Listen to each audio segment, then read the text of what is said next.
Om Shanti.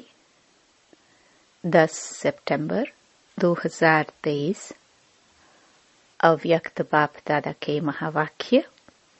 Original date 4 दिसंबर 1995।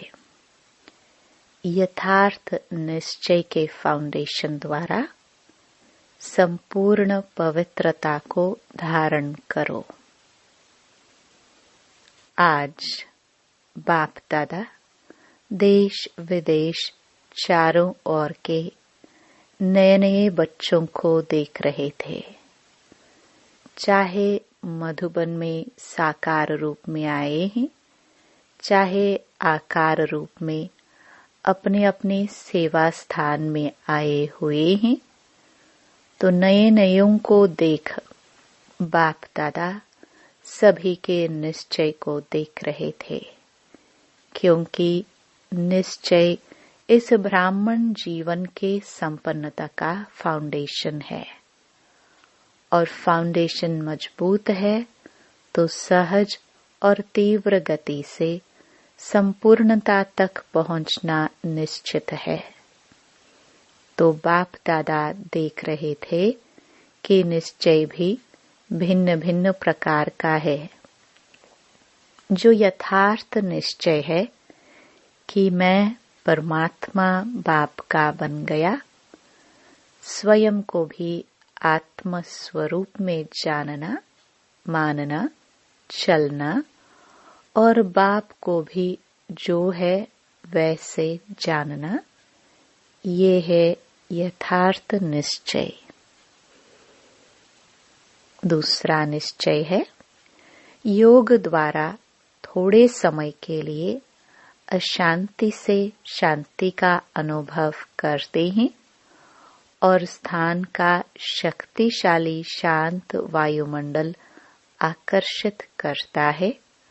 वह ब्राह्मण परिवार ब्राह्मण आत्माओं का आत्मिक प्यार और पवित्रता की जीवन का प्रभाव पड़ता है। कंपनी अच्छी लगती है। दुनिया के वायुमंडल के कॉन्ट्रास्ट में ये संग अच्छा लगता है। ज्ञान भी अच्छा, परिवार भी अच्छा, वायुमंडल भी अच्छा। तो वो अच्छा लगना उस फाउंडेशन के आधार पर चलते रहते हैं। ये है दूसरा नंबर। पहला नंबर सुनाया यथार्थ निश्चय, और दूसरा नंबर अच्छा लगता है, और तीसरा नंबर दुनिया के संबंधियों के दुखमय वातावरण से बचकर जितना समय भी सेवा केंद्र पर आते हैं, उतना समय दुख से किनारा होकर शांति का अनुभव करते हैं। ज्ञान की गुह्यता में नहीं जाएंगे, लेकिन शांति की प्राप्ति के कारण कभी आते हैं और कभी नहीं भी आते हैं। लेकिन यथार्थ निश्चय बुद्धि विजयी होते हैं, और देखा जाता है कि जब शुरू शुरू में आते हैं तो अशांति से तंग होते हैं, शांति के इच्छुक होते हैं।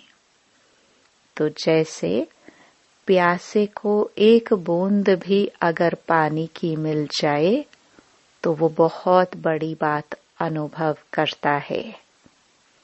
तो अप्राप्ति से प्राप्ति होती है। परिवार में, ज्ञान में, योग में, वायुमंडल में अंतर दिखाई देता है।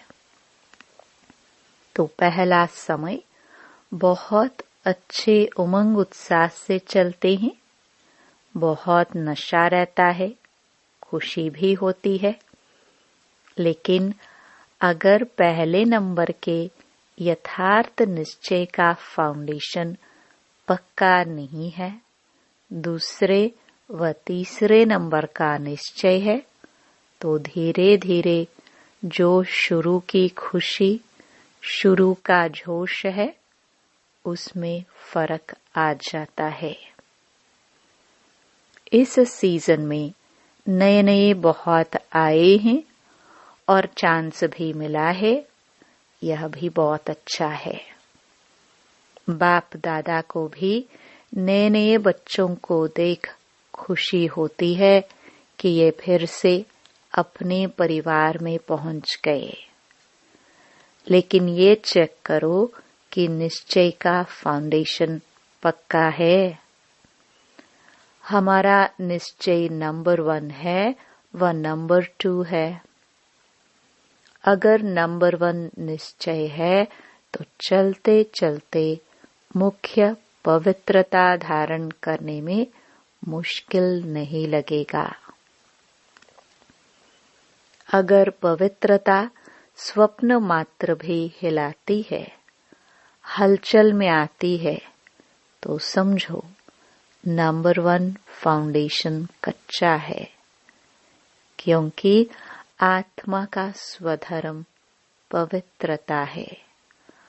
अपवित्रता परधर्म है और पवित्रता स्वधर्म है। तो जब सब स्वधर्म का निश्चय हो गया तो परधर्म हिला नहीं सकता। कई बच्चे कहते हैं कि पहले तो बहुत अच्छे आते थे, अभी पता नहीं क्या हो गया। तो क्या हो जाता है कि बाप जो है जैसा है वैसे अनुभव में नहीं लाते। अगर पूछेंगे कि बाप साथ है तो हाथ सब उठाएंगे। हाथ उठाना तो बहुत सहज है, लेकिन बाप साथ है तो बाप की पहली पहली जो महिमा करते हो कि वो सर्वशक्तिमान है, ये मानते हो या सिर्फ जानते हो? तो जब सर्वशक्तिमान बाप साथ है तो सर्वशक्तिमान के आगे अपवित्रता आ सकती है? नहीं आ सकती। लेकिन आती तो है, तो आती फिर कहाँ से है? कोई और जगह है? चोर लोग जो होते हैं वो अपना स्पेशल गेट बना लेते हैं। चोर गेट होता है, तो आपके पास भी छिपा हुआ चोर गेट तो नहीं है? चेक करो। नहीं तो माया आई कहाँ से? ऊपर से आ गई? अगर ऊपर से भी आ गई तो ऊपर ही खत्म हो जानी चाहिए। कोई छिपे हुए गेट से आती है जो आपको पता नहीं पड़ता है, तो चेक करो कि माया ने कोई चोर गेट तो नहीं बनाकर रखा है। और गेट बनाती भी कैसे हैं मालूम है? आपके जो विशेष स्वभाव व संस्कार कमजोर होंगे ना, तो वही माया अपना गेट बना देती है। क्योंकि जब कोई भी स्वभाव व संस्कार कमजोर है तो आप कितना भी गेट बंद करो, लेकिन कमजोर गेट है। तो माया तो जानी जाननहार है, उसको पता पड़ जाता है कि ये गेट कमजोर है, इससे रास्ता मिल सकता है, तो मिलता भी है। चलते चलते अपवित्रता के संकल्प भी आते हैं, बोल भी होता है, कर्म भी हो जाता है। तो गेट खुला हुआ है ना, तभी तो माया आई। फिर साथ कैसे हुआ? कहने में तो कहते हो कि सर्वशक्तिमान साथ है, तो ये कमजोरी फिर कहाँ से आई? कमजोरी रह सकती है? नहीं ना, तो क्यों रह जाती है? चाहे पवित्रता में कोई भी विकार हो, मानो लोभ है। लोभ सिर्फ खाने पीने का नहीं होता।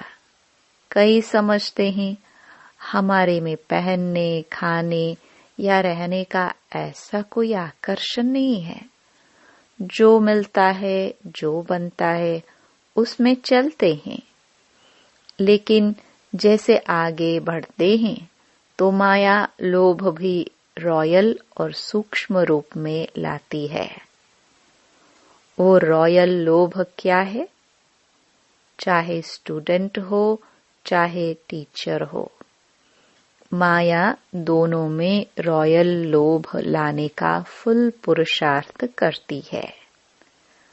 मानो स्टूडेंट है, बहुत अच्छा निश्चय बुद्धि, सेवाधारी है, सब में अच्छा है, लेकिन जब आगे बढ़ते हैं तो ये रॉयल लोभ आता है कि मैं इतना कुछ करता हूँ, सब रूप, सब तरह से मददगार हूँ, तन से, मन से, धन से, और जिस समय चाहिए उस समय सेवा में हाजिर हो जाता हूँ। फिर भी मेरा नाम कभी भी टीचर वर्णन नहीं करती कि ये जिज्ञासु बहुत अच्छा है। अगर मानो ये भी नहीं आवे तो फिर दूसरा रूप क्या होता है? अच्छा, नाम ले भी लिया तो नाम सुनते सुनते मैं ही हूँ, मैं ही करता हूँ, मैं ही कर सकता हूँ, वो अभिमान के रूप में आ जाएगा। या बहुत काम करके आए और किसी ने आपको पूछा भी नहीं, एक गिलास पानी भी नहीं पिलाया, देखा ही नहीं, अपने आराम में या अपने काम में बिजी रहे, तो ये भी आता है कि करो भी और पूछे भी कोई नहीं। तो करना ही क्या है? करना या ना करना एक ही बात है। पूछने वाला तो कोई है नहीं। इससे आराम से घर में बैठो, जब होगा तब सेवा करेंगे। तो ये भिन्न भिन्न प्रकार का विकारों का रॉयल रूप आता है। और एक भी विकार आ गया ना, मानो लोभ नहीं आया, लेकिन अभिमान आ गया, या अपने मानने तक का हमारी मान्यता हो, उसका भान आ गया, तो जहाँ विकार होता है वहाँ उनके 4 साथी छिपे हुए रूप में होते हैं। और एक को आपने चांस दे दिया तो वो छिपे हुए जो है वो भी समय प्रमाण अपना चांस लेते रहते हैं। फिर कहते हैं कि पहले जैसा नशा अभी नहीं है, पहले बहुत अच्छा था, पहले अवस्था बड़ी अच्छी थी, अभी पता नहीं क्या हो गया है। माया चोर गेट से आ गई, ये है पता, ये नहीं कहो पता नहीं। और टीचर को भी आता है। टीचर को क्या चाहिए? सेंटर अच्छा हो, कपड़े भले कैसे भी हो, लेकिन सेंटर थोड़ा रहने लायक तो अच्छा हो, और जो साथी हो वो अच्छा हो, स्टूडेंट अच्छे हो, बाबा की भंडारी अच्छी हो। अगर अच्छा स्टूडेंट चेंज हो जाए तो दिल थोड़ा धड़कती है। फिर समझते हैं कि क्या करे, ये मददगार था ना, अभी वो चला गया। मददगार जिज्ञासु था, वह बाप है। तो उस समय कौन दिखाई देता है, जिज्ञासु या बाप? तो ये रॉयल माया फाउंडेशन को हिलाने की कोशिश करती है। अगर आपको निश्चय है सर्वशक्तिमान साथ है, तो बाप किसी न किसी को निमित्त बना ही देता है। कई फिर सोचते हैं हमें कम से कम एक बार आबू की कॉन्फ्रेंस में या किसी बड़ी कॉन्फ्रेंस में चांस मिलना चाहिए। चलो और नहीं, योग शिविर तो करा ले, ये भी तो चांस होना चाहिए ना। चलो भाषण नहीं करे, स्टेज पर तो आवे। आखिर विनाश हो जाएगा, क्या विनाश तक भी हमारा नंबर नहीं आएगा? नंबर तो आना चाहिए ना। लेकिन पहले भी बाप दादा ने सुनाया कि अगर योग्य है, चांस मिलता है तो खुशी से करो, लेकिन ये संकल्प करना कि हमें चांस मिलना चाहिए, ये भी मांगना है। चाहिए ये है रॉयल मांगना। ये होना चाहिए, ये हमें पहचानते नहीं है। दादी दीदियां भी सभी को पहचानती नहीं है। जो आगे आते हैं उसको आगे कर लेते हैं। तो ये संकल्प आना, यह भी एक सूक्ष्म मांगना है। लेकिन बाप दादा ने सुना दिया है कि मानो आप स्टेज पर आ गए या आपकी कोई भी विशेषता के कारण योग नहीं भी है, अवस्था इतनी अच्छी नहीं है, लेकिन बोल में, कैचिंग पावर में विशेषता है, तो चांस मिल जाता है। क्योंकि किसी की वाणी में मिठास होता है, स्पष्टता होती है और कैचिंग पावर होती है, तो यहाँ के वहाँ के मिसाल वगैरह कैच करके सुनाते हैं, इसलिए उन्हों का नाम भी हो जाता है। कौन चाहिए? फलानी चाहिए। कौन आवे? फलानी आवे। चाहे योग में कच्ची भी हो, तो इस पर नंबर फाइनल नहीं होने हैं।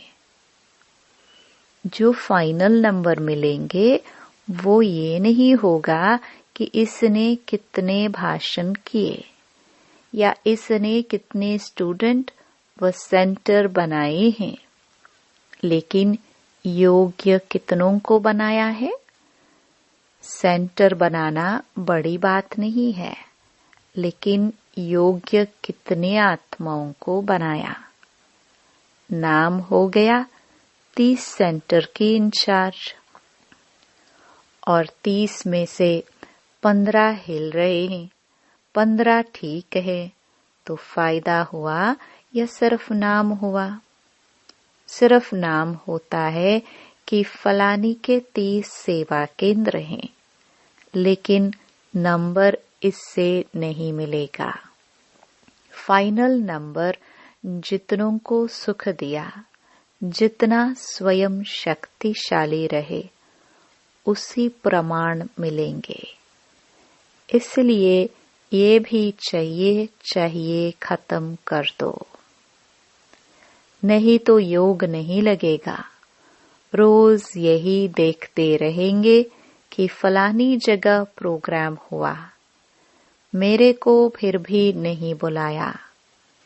अभी परसों यहाँ हुआ, कल वहाँ हुआ, आज यहाँ हुआ, तो योग लगेगा या गिनती होती रहेगी?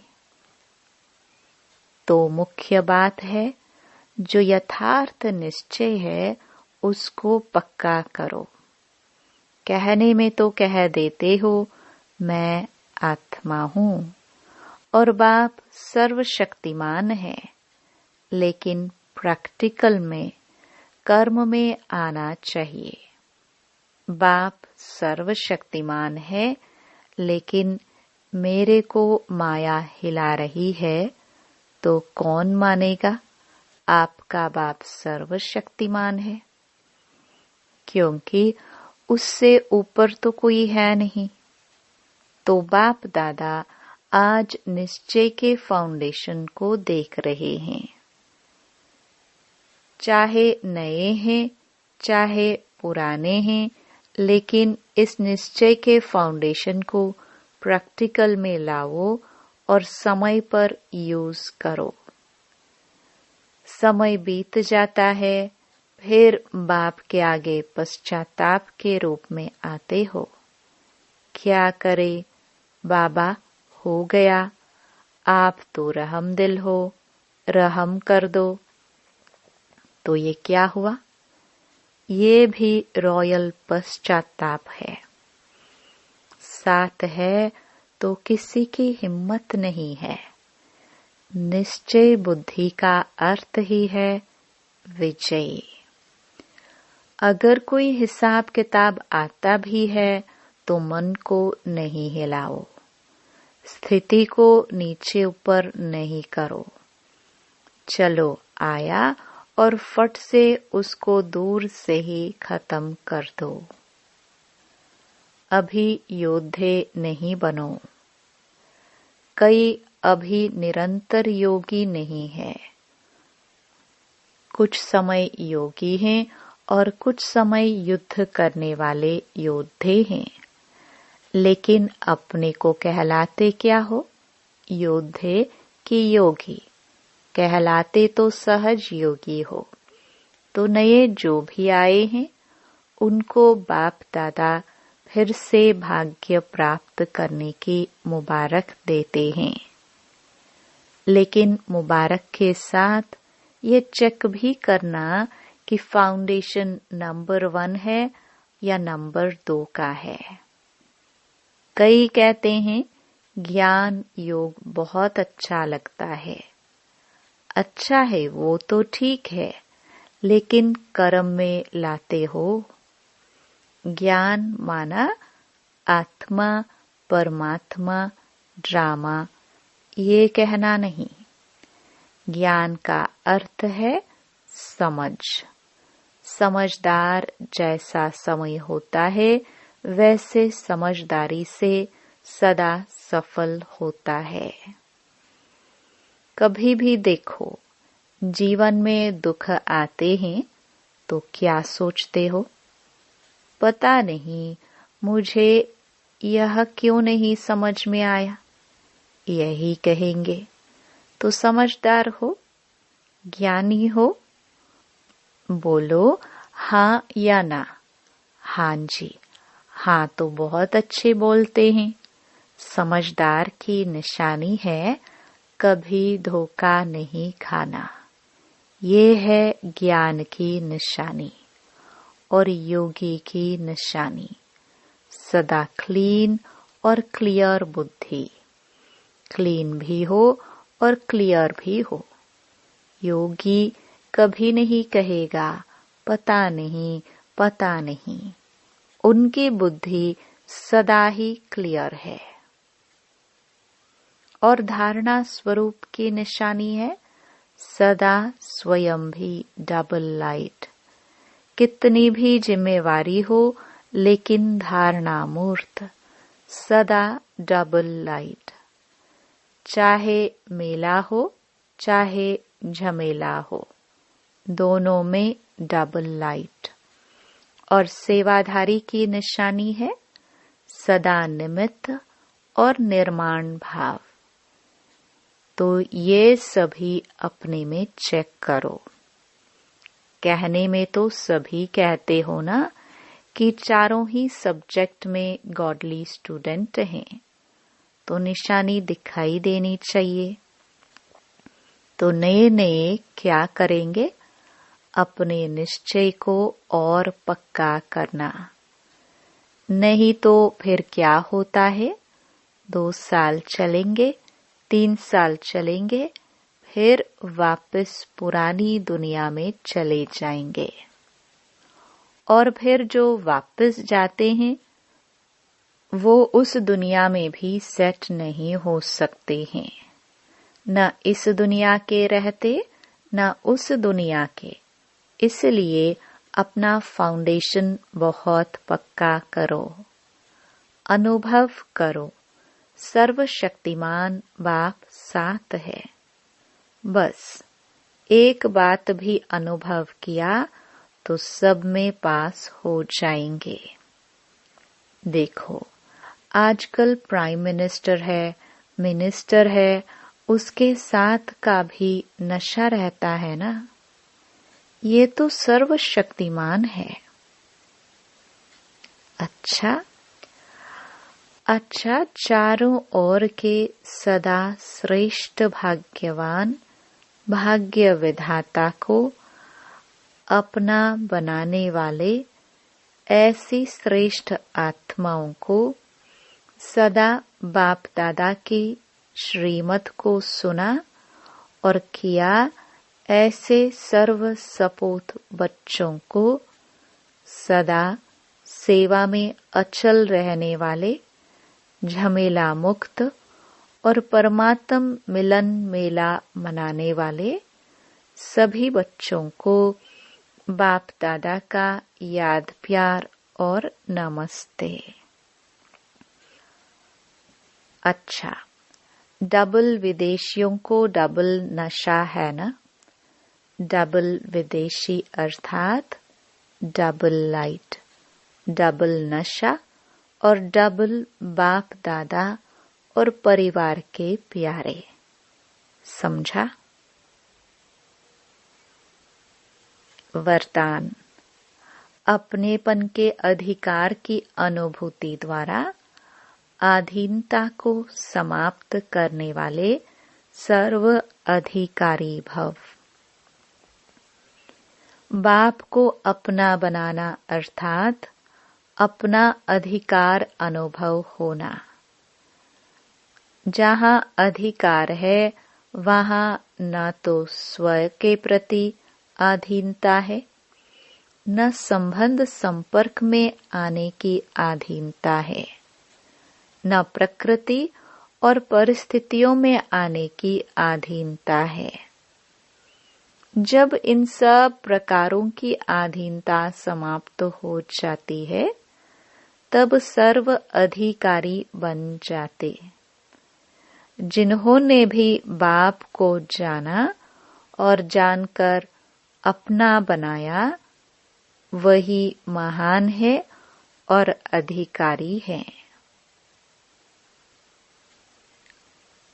स्लोगन।